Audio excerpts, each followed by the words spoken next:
وَمِنَ النَّاسِ مَن يَتَّخِذُ مِن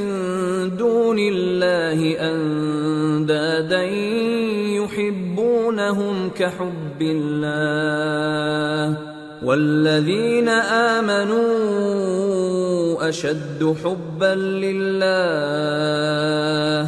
وَلَوْ يَرَى الَّذِينَ ظَلَمُوا إِذْ يَرَوْنَ الْعَذَابَ أَنَّ الْقُوَّةَ لِلَّهِ جَمِيعًا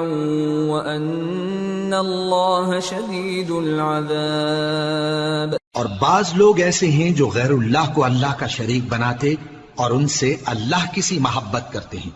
لیکن جو ایمان والے ہیں وہ تو اللہ ہی کے سب سے زیادہ دوست دار ہیں۔ اور اے کاش ظالم لوگ جو بات عذاب کے وقت دیکھیں گے اب دیکھ لیتے کہ سب طرح کی طاقت اللہ ہی کو ہے، اور یہ کہ اللہ سخت عذاب کرنے والا ہے۔